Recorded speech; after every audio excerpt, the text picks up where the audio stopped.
আমরা আজকে পিএইচ পেপারের সাহায্যে বিভিন্ন অ্যাসিড এবং ক্ষার তার সঙ্গে নর্মাল যে ওয়াটার তার আমরা পিএইচ নির্ণয় করবো। এই যে পিএইচ পেপার আমরা নিয়েছি, 7 হচ্ছে নর্মাল। 7 থেকে যত আমরা কমের দিকে আসবো তত অ্যাসিড ধর্ম আমাদের বৃদ্ধি পাবে। আবার 7 থেকে যত আমরা একটু বেশির দিকে যাব, 14 পর্যন্ত যাব, তখন আমাদের ক্ষার ধর্ম বৃদ্ধি পাবে। তো এই যে পিএইচ পেপারটা নিয়েছি, এখান থেকে একটা স্যাম্পল পেপার নিয়ে নিলাম, নিয়ে আমরা দেখছি এই যে এইটা আমাদের তেঁতুলের দ্রাবণ, তেঁতুল। তো তেঁতুলটাকে আমরা যদি পিএইচ পেপারের সঙ্গে মিশিয়ে দিই এর কালার কি হয় সেটা আমরা একটু টেস্টিং করছি।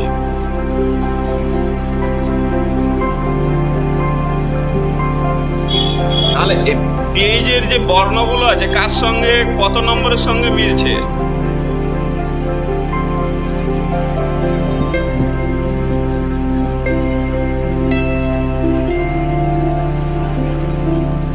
সাতের সঙ্গে মিলছে না, 6-এর সঙ্গেও মিলছে না,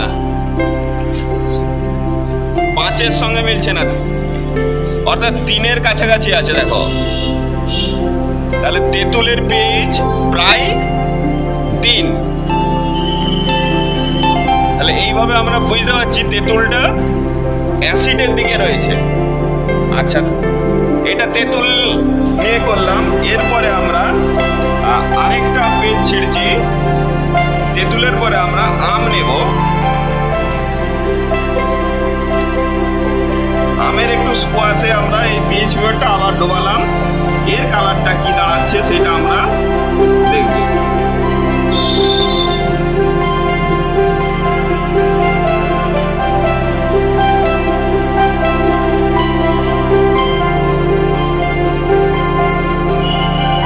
এটা 5 এবং 4-এর কাছাকাছি আছে।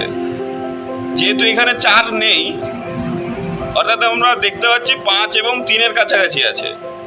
তাহলে আমের পিএইচটা নিয়ার ইকাল টু এটা 4, নিয়ার ইকাল টু 4। এরপরে দেখো আরেকটা পেপার ছিঁড়ছি, সেটা লেবু জলে ডোবাবো। এইটা আমাদের লেবু জল। এই লেবু জলের পিএইচটা কত সেটা আমরা দেখি।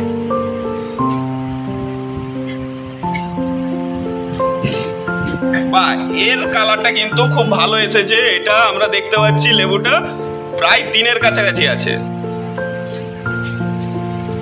লেবুর পিএইচ তাহলে আমরা দেখতে পাচ্ছি 3।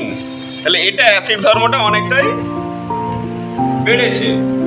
আচ্ছা, এরপরে দেখো আমরা নর্মাল ওয়াটার, এটা পিওর ওয়াটার আমরা নিয়েছি, জল নিয়েছি।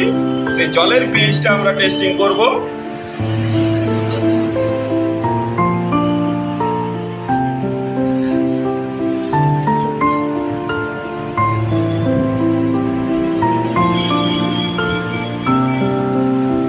জলে কোনো বর্ণ চেঞ্জ হচ্ছে না, তাই তো? জলের কোনো বর্ণ আমরা চেঞ্জ দেখতে পাচ্ছি না। তাহলে এটা আমরা 7 বলতে পারবো, নিয়ার ইকুয়াল টু 7। তাহলে জলের পিএইচ 7। আচ্ছা, আমরা এরপরে দেখো এটা আমরা ক্লিনিক প্লাস শ্যাম্পু নিয়েছি। সেই শ্যাম্পুটার পিএইচ কত সেটা নির্ণয় করব। তো আরেকটা পেপার নিয়ে নিচ্ছি পিএইচের।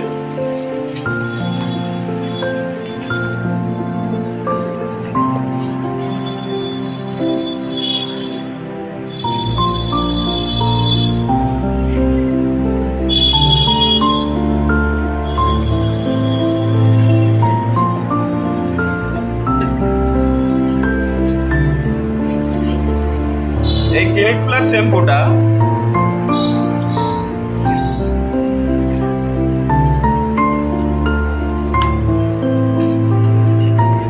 এটা হালকা ক্ষারের দিকে আসছে,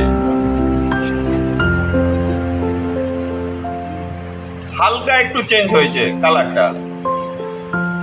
তাহলে 7 থেকে এটা 8-এর দিকে যাচ্ছে, অর্থাৎ এটা ক্ষারের দিকে আসছে। আচ্ছা, এরপরে দেখো এইটা ডাব সাবানের আমরা একটু দ্রবণ বানিয়েছি। ডাব সাবানের সঙ্গে এটা পিএইচ পেপারটা ডুবিয়ে দেখছি যে এর পিএইচটা কত হয়।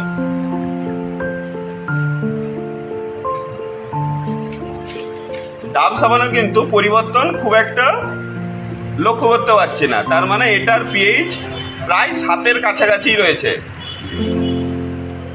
তাহলে সাবান কিন্তু ক্ষার হয়, সেই জায়গায় সাবান ক্ষার হয়, ক্ষার এটা 7-এর কাছাকাছি রয়েছে, কোনো পরিবর্তন হচ্ছে না, তাহলে আমরা ডাব সাবানটা মাখতে পারি কিন্তু। আচ্ছা, এরপর দেখো এটা খাবার সোডা, এটি খাবার সোডা। এই খাবার সোডার দ্রবণটাতে আমি পিএইচ পেপারটা নিলাম, এটার কি পরিবর্তন হয় সেটা লক্ষ্য করছি। দেখো